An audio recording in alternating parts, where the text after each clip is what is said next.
In this video, you'll get some basic information about the positioning system PSX from halstrup-walcher.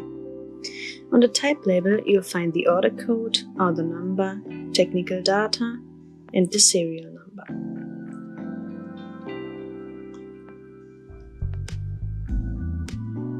Before wiring, make sure to fix the grounding screw with the socket wrench.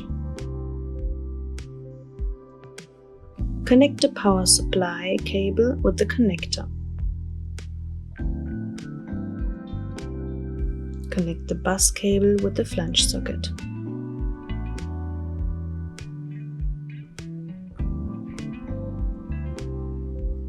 Open the protective cap. Set the address switches.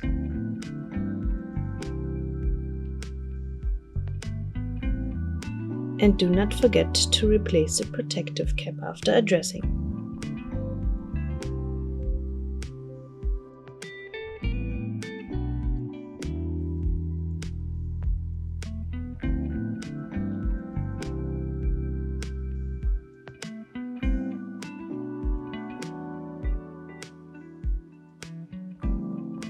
If the device is connected correctly, the green P1 link LED will be on and the yellow one P1 ACT will be flashing.